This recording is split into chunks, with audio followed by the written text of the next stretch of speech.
সরকারি সহায়তার চাল বাজারে বিক্রির অভিযোগে এক বিএনপি নেতাকে গ্রেপ্তার করেছে পুলিশ। 2 সেপ্টেম্বর নোয়াখালী জেলার কবিরহাট উপজেলার ঘোষবাগ এলাকা থেকে তাকে গ্রেপ্তার করা হয়। নোয়াখালীতে সরকারি খাদ্যবন্ধব কর্মসূচির চাল খোলা বাজারে বিক্রি করতেন এই নেতা।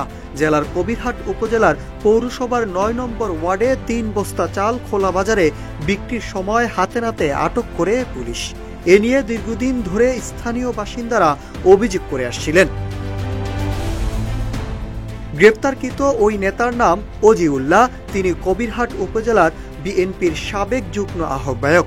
তার বিরুদ্ধে উপজেলার ধানসিঁড়ি ইউনিয়নের সরকারি চাল বিক্রির অভিযোগও রয়েছে।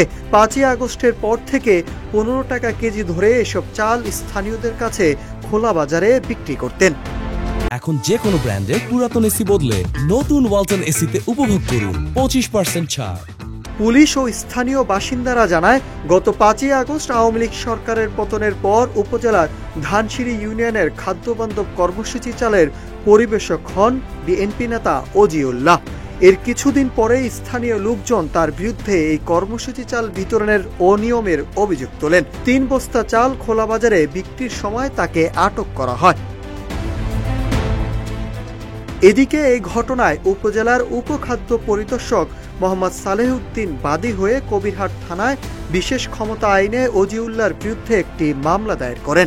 এ বিষয়ে কবিরহাট থানার ভারপ্রাপ্ত কর্মকর্তা শাহিন মিয়া গণমাধ্যমকে বলেন, গোপন সংবাদের ভিত্তিতে পুলিশ বিশেষ অভিযান পরিচালনা করে তাকে গ্রেপ্তার করতে সক্ষম হয়। পরবর্তীতে আইনি প্রক্রিয়া অনুসরণ করে তাকে আদালতে পাঠানো হয়েছে।